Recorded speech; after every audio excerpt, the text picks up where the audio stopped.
of Cups. There's a lot of cups coming up in here, y'all. You know your air signs, right? No, I'm just playing. All right, so your underlying energy here is the Five of Wands. Five of Wands, y'all. So that talks about conflict. That talks about things kind of being a little bit weird, I think. Not weird in a sense like, oh my god, everything's kind of like confusing like the moon. More like things are just kind of in the process of being readjusted, and things kind of just, you know, changing, right? Because that's what the fives are all about. So underneath here, you guys have the Queen of Pentacles. So this has a lot to do with what you're committed to. This is probably a change in what you're committed to, a change in what the technique and what you are doing to, you know, in regards to what you're committed to. So, you know, this is also a change potentially in your value or what you feel is valuable. Okay. So yeah, there's some stuff that's going down, Libra. Now, the current state of being, or the current state that you've got going on here in your love life or in your relationships, is death. So there is some change happening. This is some date change, leaving behind something to give birth to something new, or pretty much, you know, yeah, give birth to something new. You have the Empress in here, so you guys are potentially, you know, going through a serious transition in your life where you're leaving something behind that's no longer working, or leaving behind a perspective, a certain way of thinking, a certain way of being, or perhaps this relationship is taking a totally different course in action. For those of you that are in relationships, releasing something regarding this relationship and beginning to accept and bring in or make new space for something else. So there's definitely that, right? Change is happening for y'all. Now, what you guys want is the Two of Cups. What's the desired outcome for the for the love life that you guys are, you know, for, you know, your all's love life. I can't even speak. Goodness, what your desired outcome regarding this reading is the Two of Cups. So you guys want to feel the same way about your partner, or you guys want to meet the perfect partner in your relationship, right? Because the Two of Cups, it's not like the lovers or anything, okay? So it's not like it's the absolute, you know, love, okay? It's like the strongest connection. But you want to meet the ideal person. You want to feel connected with the person that you're with. You want to potentially establish that connection, that bond. The thing here that's keeping you potentially from getting to this Two of Cups, Libra, is the Hermit. So everybody's very focused on themselves, and they're probably retracted, reflecting within their self, or there isn't a lot of reflection of oneself right this time. This is change about what you have value of. Remember that, because the Five of Wands is coming up with the Queen of Pentacles. This is about changing one's foundation, someone's value. This is about changing what is worthy of you, and what do you feel is worthy of the effort and time that you put into it. Patience, nurturing, stability. And the reason why the Hermit is coming up is because of the Empress, which has a lot to do with abundance and patience, and, you know, domestication, you know, like, you know, being, you know, domestic, like living together, home, you know, taking care of people, right? And honestly, maybe even taking care of love, taking care of yourself. This is a card, this is a Venus ruled card, and I know people say this is Taurus as well as the Hierophant, but this, I feel like, honestly, Libra, this is very much your card as well. I mean, the reason why they choose, the reason why Empress is usually comes up for Taurus, rather, is because of, you know, the fact that she can give birth to something real. She says wheat here, right? This is all about, you know, growing things and the harvest and all that. But usually that's around fall time, where Virgo is and stuff like that. But here's what's interesting, right? Because that's why I feel like this is kind of a card for both Taurus and Libra, because the only time you can really harvest the wheat, that make that wheat look this color at the very bottom, is the fall time, is when the summer is out, when the moisture is being replenished. It's when the grass is completely dried after the summer, because you can't harvest wheat in May. That's when you start planting it. So anyway, I know it's a little weird that I have the information about how to grow wheat. Yes, I have a desire to become a farmer, but whatever. Okay, don't judge me. But anyway, Guys, also, if you take a look at this, right, this is Virgo and this is Venus. So this is talking about this is talking about the planets. This is talking about the transits. This is you guys being very realistic about what it is that you want in your love life in regards to what you want in your relationships and what you want to manifest. What are realistic goals that you have in mind regarding your abundance, regarding your happiness, regarding your domestic living, you know, giving birth, manifestation, anything. This is very realistic energy here because this is Venus in Virgo energy. Wow, really, this is like very potent.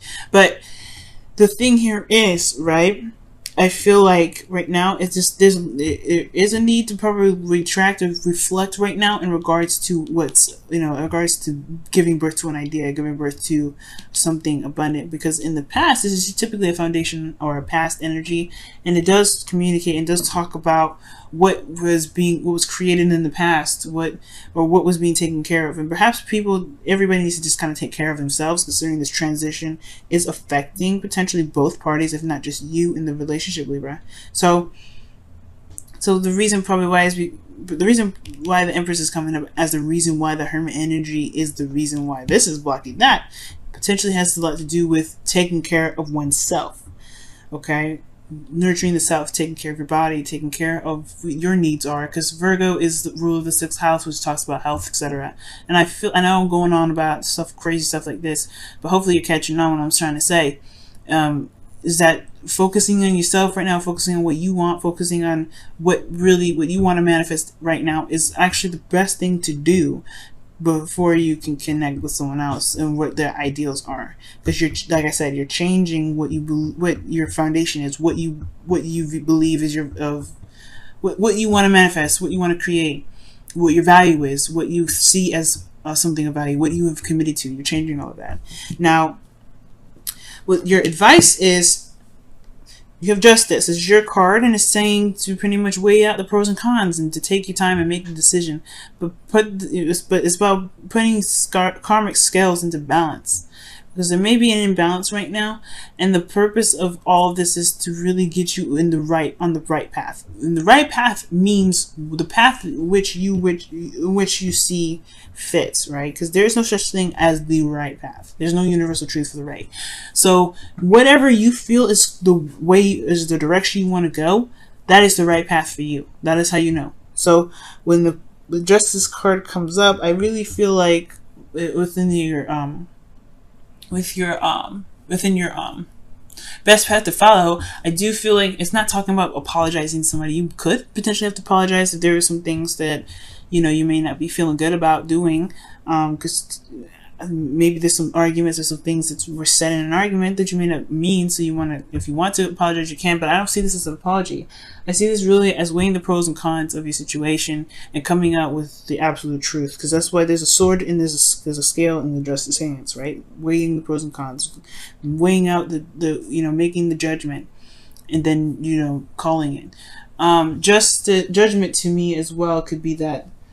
You want to look at what karmically is going on, like the situation that you're dealing with, because this person potentially is a soulmate. So this person may be showing you something, or this person's here to reflect back to you something, and it's really ideal to look at what they're showing you to be able to manifest.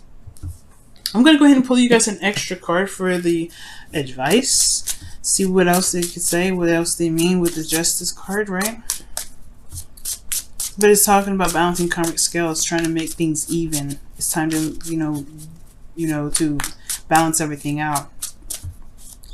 See what that means here for this. The Three of Swords, yeah, looking at some old issues and hashing that out. Old heartaches, letting that, releasing that, because that's what death is all about, right? Old problems, old situations, old things, old anything that's keeping us from being able to manifest. It's time to balance that out right now. And of course it's hard because this is the Three of Swords. You got to look at old issues, but it's going to help tremendously. And I think that's why the Hermit's here, because the Hermit is not just looking and reflecting within, it's also healing the inner self, healing the inner child. And I feel like that's what's going on. I think that's what's happening. In order to really be able to manifest what you want, There may have to be some time, to really love on yourself, show some unconditional love, and really begin to heal those wounds, to heal those things, and even maybe you forgive yourself for some things that you may not be happy about. Now, internally in your emotions, you have the Knight of Cups, so you do feel happy about where you are. You do feel pretty content. You do know what your heart's desire is, and you are in the process of manifesting your heart's desire. Okay, which potentially is this, right?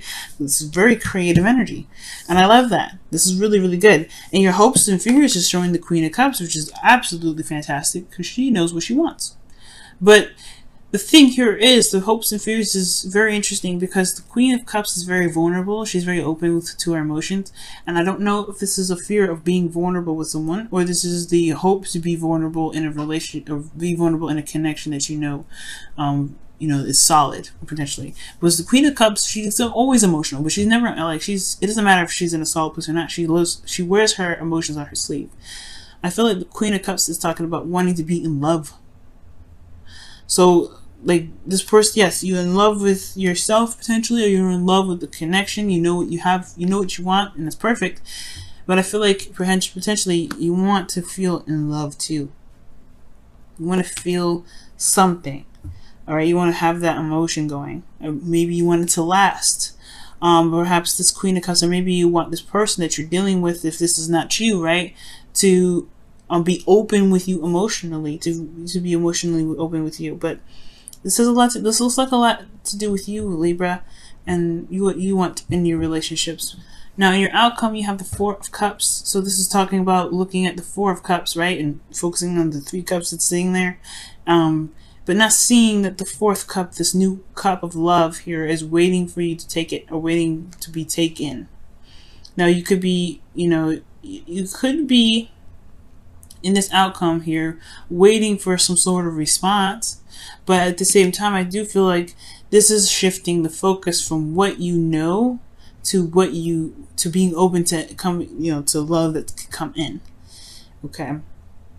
Because this is good. In essence, you have to kind of release these 3 cups in order to even recognize that this 4th cup is even near you. So I do get this feeling, though, that you may be able to shift your focus back to love, back to the Ace of Cups, to something new. But it's just going to require you to look at the 3 swords, recognize it, and then release it. Right? Forgive yourself, love on yourself. Do whatever you feel like you have to do to heal your inner child right now. Because you're changing, Libra. You're not going to be the same after this. Alright, what does the romance angels have to say in regards to the love life for Libra this week?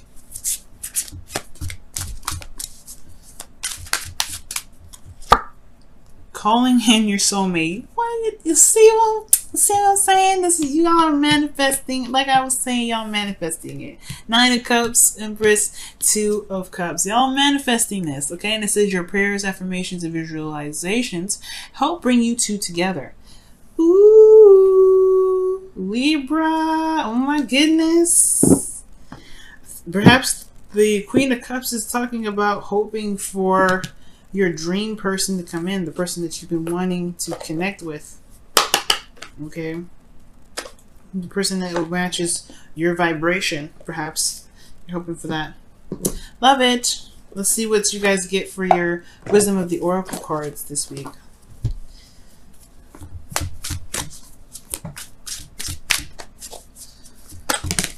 Oh, snap. Loyal hearts. So those of you that are in a relationship right now, this is talking about the commitment in the current relationship that you have. This is also talking about the relationship that you have with yourself. All right. Are you loyal to you, and are you loyal to the connection? Well, loyal to your truth mostly, right? Is the person that in your relationship loyal to you, right? Loyalty has to be given and received, right? You can't be the only person that's showing patience and growth while the other person is just kind of like taking advantage, right? If they're taking advantage, and it's going to require you to really do some research and look within yourself to figure out if this is truly what you want. And if it is, good for you. I'm happy for you. But if it isn't, there is the Empress energy. The Hermit goes in within himself, not just to heal his inner child, but to also create boundaries to protect his inner child. And the hermit, and the loyal hearts card, it talks about where the commitment is, where the loyalty lies. Being loyal to your truth, being loyal to yourself, being loyal to your partner, and being loyal in the sense that, like, obviously not cheating and going out, because, like, I'm not saying you guys are cheaters or you guys are going to go out and cheat on anybody. That's not the point. It's mostly to, you know, find out what you are loyal to, know what you are loyal to, why you are loyal to it, and then what in. Are you getting that loyalty returned? Are you getting that same sort of respect and that love returned? Not necessarily respect, but like, well, yes, loyalty is in some ways respect, but are you getting that loyalty back within your connection? And if so, can you see the 2 cups in your outcome for yourself, right? So it's all about the loyalty that you got going on, right? So just remember those 4 things. Like, are you loyal to your truth? Are you loyal to yourself? Are you loyal to, well, I guess not 4 things, I guess 3. Are you loyal to yourself? Oh man, I can't even repeat it. It's like this, it was channeled, guys, so you might have to go back and actually rewatch that. But loyal to yourself, loyal to your truth, loyal to your connection, and is your partner loyal to you? I guess that's the 4 I was thinking. But go back to check to make sure, because I was channeling that, and I guess I was meant to only say that once.